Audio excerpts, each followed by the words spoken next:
Hey everyone, and welcome to this episode of Underground Video Network's Behind the Counter. In this episode, we're going to be giving you our first three-part review of Crisis on Infinite Earths, so stay tuned.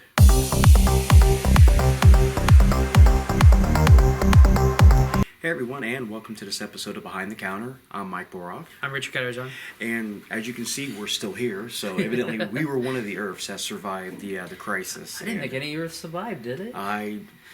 We must be outside we must be part of the multiverse. But yeah, as of filming this today is Friday the 13th. Oh yeah. In December, and we've gotten down through Supergirl, Right. Batwoman, Correct. and The Flash. The Flash. Oh, and if you watch, first of all, spoilers. We're going to be talking about everything. I will say this. I am a huge fan of the CW's crossovers, and every year they've just gotten progressively bigger and better. And I don't know how they plan on topping this one.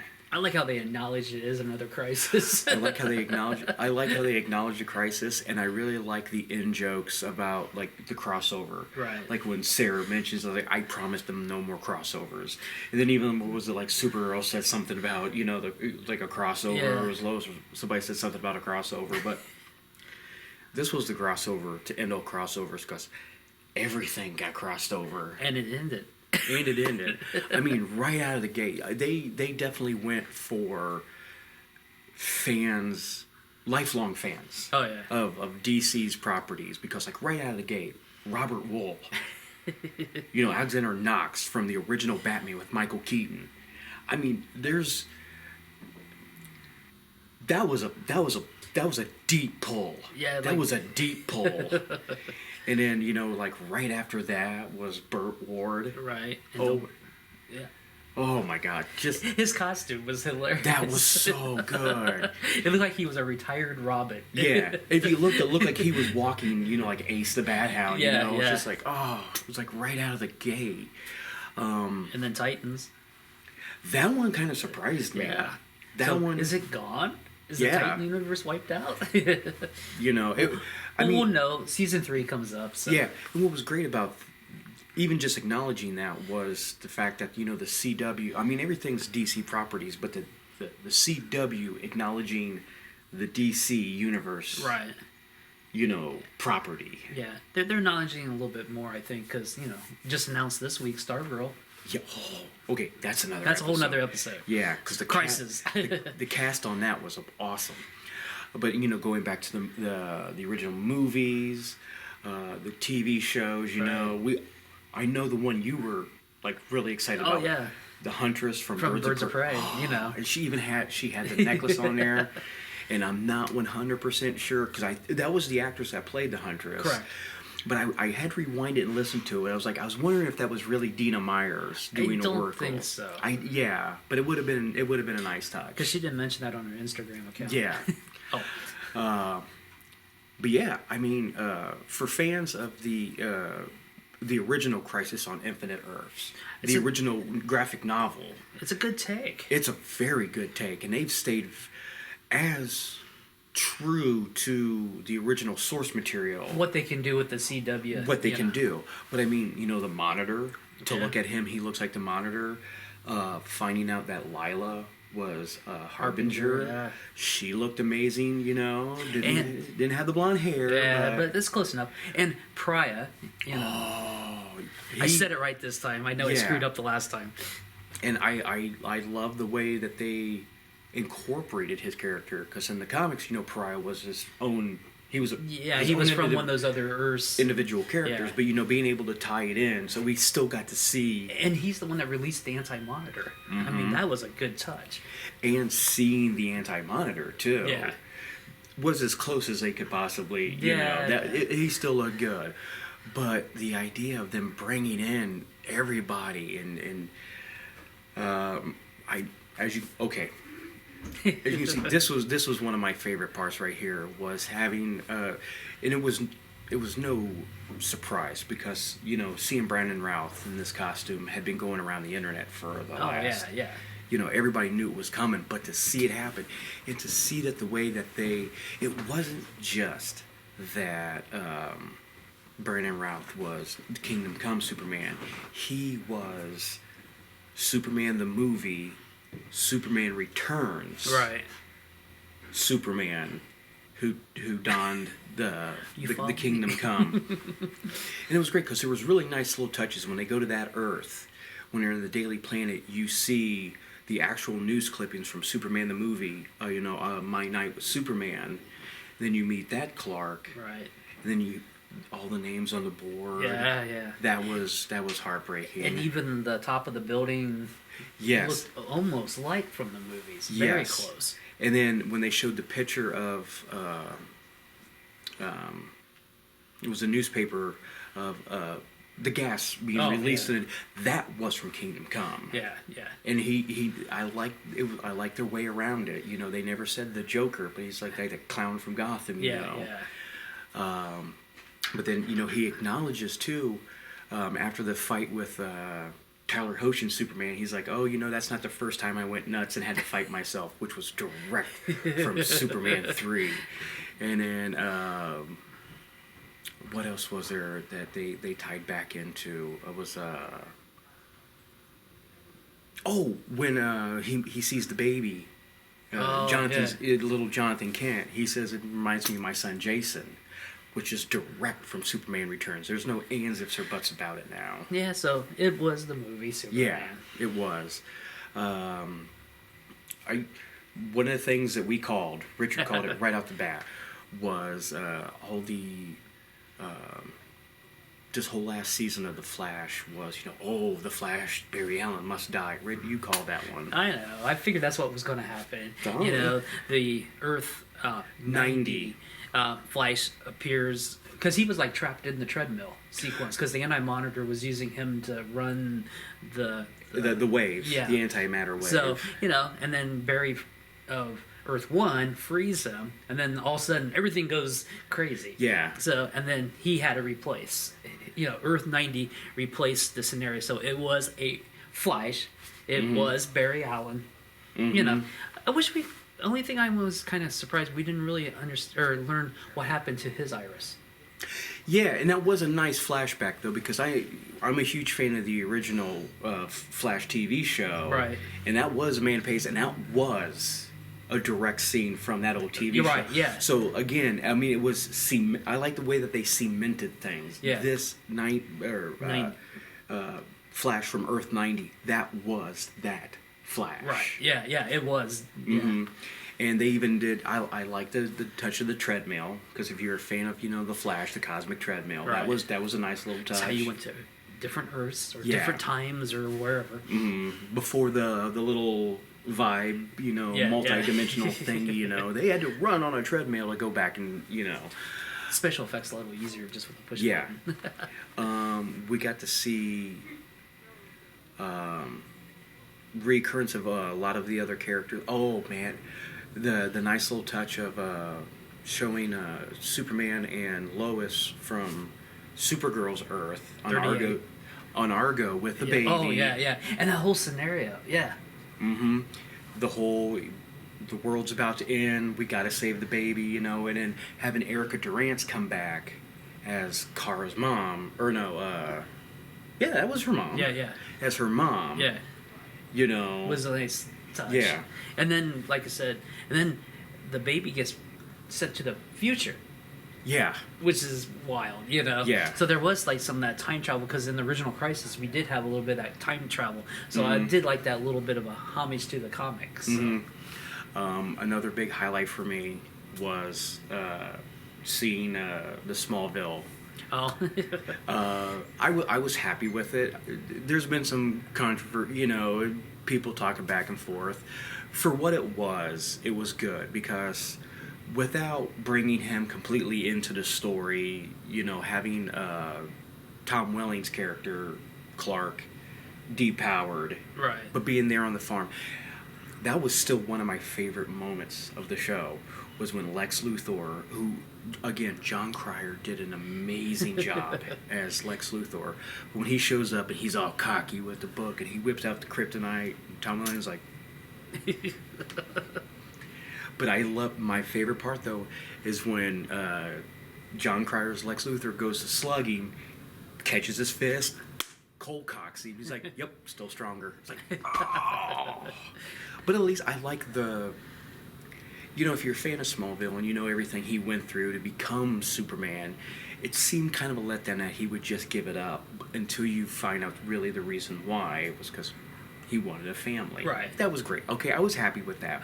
We knew he wasn't going to be, through you know, a reoccurring character in it. Right. So it was a nice little nod. Yeah. You know. Yeah. And good to see Tom Welling still just. I loved Lois. I loved. I wish I remembered the actress's name, but Supergirl's Lois Lane. Just looking at him like, Oh.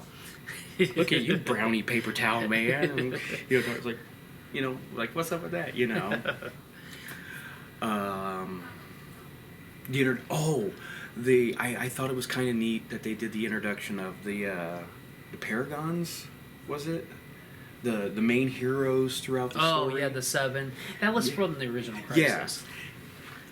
I like the idea, Yeah. but it still seemed kind of convenient that most of them were there on the ship I anyways. You know, it's like, show me 1940s from Earth Nah, 17. they just had to do it this way. They had to do it that way. It's contracts. No. We got, another great... We have to wait for the rest of the episodes till after, like you said, after the new year. Right. One thing that I've heard people talk about was they were, me too, was very disappointed in Oliver's death. Until we got to that last episode when they were on Lian Yu or Purgatory. 66.6. Yes. When we meet Jim Corrigan. Yeah. The Spectre. As soon as he walked out, because he wasn't visually what I would have expected Jim Corrigan to look like. Because I remember the comic books, he was like a pasty kind of... He had red hair.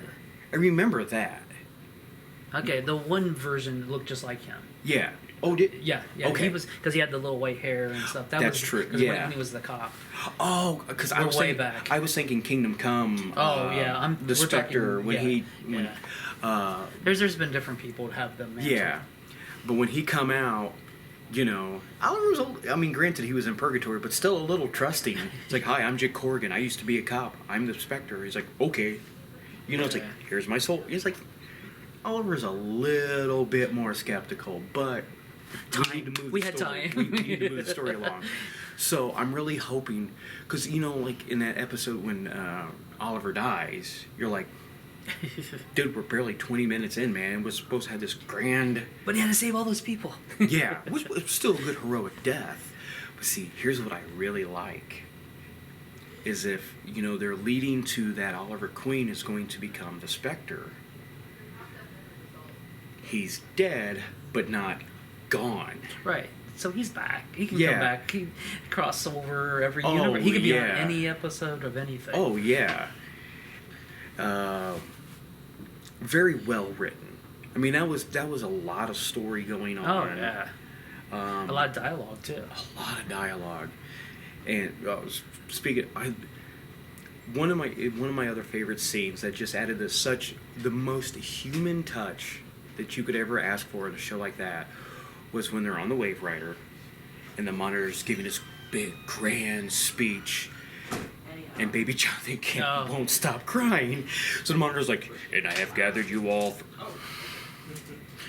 Hands the baby to Clark. And I've gathered you all to the baby. Keeps crying. So they hand him the Supergirl. And he just keeps trying to do this great dialogue. And the baby keeps crying until that was great when they tried to hand it to KK. And she's like, no, baby. But they handed it to Mick Rory. And the baby stopped crying. It started smiling. And then later on, he's reading them. Mick Rory is one of the most underappreciated characters in the CW. So, which one was this Mick Rory? That's the other thing I don't understand. Because they had to go and get another Wave Rider from another multiverse. So this is another... Right? Yeah. Right? Did I miss that? Or did it... No, it wasn't Sarah's. From whatever the Earths they've been playing with, like from the Flash. Because one of Right? the biggest tells of it wasn't the ship's AI. Right, it was a different voice. Yeah, Do you know who it was? that was the original. No, it was the original Professor Stein. Oh, yeah, that's He right. was It was. the, Yeah. the half of Firestorm. Yeah, that's right. I thought I recognized the voice, and it was one of those things where I went through the credits. And I'm like, I knew because it was like Wentworth something. It was like he has a name that befits what he looks like, like this grand. Yeah. But like, I know that voice. I didn't look into that deep. I knew it was. I don't know. And the other nice touch was, and it was really kind of short, but not only did they cross over with CW superhero shows, but when Constantine and who was it? It was Constantine, Mia, Right. and who was with them? Was it? God, who was with them? But anyways, when they're Barry. Oh yeah. When they go to save Oliver's soul after the Lazarus pit, but when they go to find a way to get to purgatory, Lucifer. Oh yeah. No, it was White Canary. Oh, White Canary. Yeah. Yeah. Well, I said Sarah. Yeah, that's right. You did say so. I'm sorry. But We can splice this. Yeah, but it was Lucifer. That's right. From the TV show. So, yeah. Lucifer, which if you've ever watched the show, was a nice callback too, because Tom Welling was on a few seasons of that show. Oh yeah, yeah. But just the idea that they crossed over to a show that wasn't a superhero. Yeah, A but DC but it was a DC comic. Yeah. So that was a nice nod. It was. I gotta say, it was Yeah. very well written.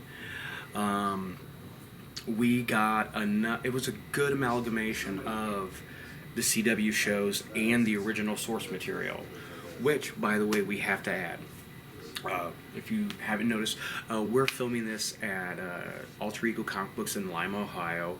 I mention that because if you're a fan of the Crisis on Infinite Earths 5-part series on the CW, now is a perfect opportunity to go to your local comic book store and pick up the graphic novel. Oh yeah. This was a one of the original reprints. They've been doing those too. Yeah, they've been doing those, but go to your local comic book store. I'm sure right now, especially with all the demand for it and the popularity, they got them in stock. They got them in stock, and you really owe it to yourself to go back and read the original source material. Or DC Universe, all 12 issues. That's right. Or issues, yeah. Issues, yeah. I said it right. So you can watch it anywhere. Go to your local comic book store, though. I know. Richard, was there anything else that really stood out for you? Batman. Yes. Oh, I complete space out. One of the things I was most excited about when we were hearing all the barrage of people that were going to be on there was Kevin Conroy. Oh, yeah. Who is the voice of Batman. Yeah. I consider him a Batman. Like when people say, "Who's your favorite Batman?" Is it Kevin Conroy? It's like, no, I mean Kevin Conroy. And then when you saw some leaked pictures, he was in like an exoskeleton, so everybody naturally assumed. I'm guilty of it. Yeah. We thought it was going to be Kingdom Come, Right. Batman, because we got. Surprise. Oh, it was not, and I would say, what was it? Dark Knight version of. It was something. It was. Yeah. The Dark Knight. Yeah, the Dark It was Knight. like a Dark Knight. It was like the Dark Knight because he flat out mentioned, when he's Kara's going through the trophy case and she sees Clark's glasses, when Bruce goes on about he was a tool of the government, Right. and he followed anything. That was legit from the Dark Knight. Yeah, but he didn't go as far as to kill him in the Dark Knight. Right. But I mean, It was like, it was a twist. And what was a nice touch too is it took me a second to really realize it, but he did not do the Batman voice. No. It was his. Yeah. Because I'm a huge fan of his, and it takes very little for him to go down to the Batman voice, but he didn't do it. Well, he was older and he was hurting. He said he'd been broken. Oh yeah, and that was a nice little nod too of Luke Fox, answered the door, all shirtless and stuff, and Kate was just like, I can't deal with this. But yeah, that was, holy smokes, man, that was. For something that everybody thought they knew was coming, they went completely left field on that one. That was not a happy Batman. No. But like I said, I think they're going in a good direction. It's a good, solid story. I think all this is going to work, and I can't wait to see the next 2 episodes. Yes. What would you say your predictions are for? Because as we're filming this right now, man, we have to wait a whole year. I just think Supergirl's going to. I think Supergirl's going to have to give up something to bring the multiverse back together. Yeah, because I still like the idea of I don't want to see one big universe. I think that's what they're going. I do too. At least to get Supergirl into the Flash. Yeah. But I like the idea of the multiverse. But I agree with you though. I think Kara is definitely going to be the key person because she wants to do it because she lost so many of her people and she couldn't save them. That really almost broke her. You know. I think between her and what we're going to see become of Oliver. Oh yeah. And I'm telling you, man. You tease me with the idea of the Spectre. I want to see complete with the green cloak. I want to, yeah. Well, he's Green Arrow. Green Arrow, yeah. He just gets out one out of the closet. That's why that was his most logical choice. Was the reason I chose you is because you already have the wardrobe. So I bet they would do some kind of alchemy of the Arrow and the Spectre. Yeah. That'd be pretty cool. That'd be kind of cool. Like you see the Spectre fly by, but you see the Arrow. You know, not the logo, but you know, like the design he had on the first costume. You know, so we would love to hear your opinion of what you thought of the first 3 episodes of Crisis, and we would also like to hear what your predictions are. And Richard, where can they do that? Go to undergroundvideonetwork.com. There you can find all our socials: Facebook, Instagram, and YouTube. Thanks for watching.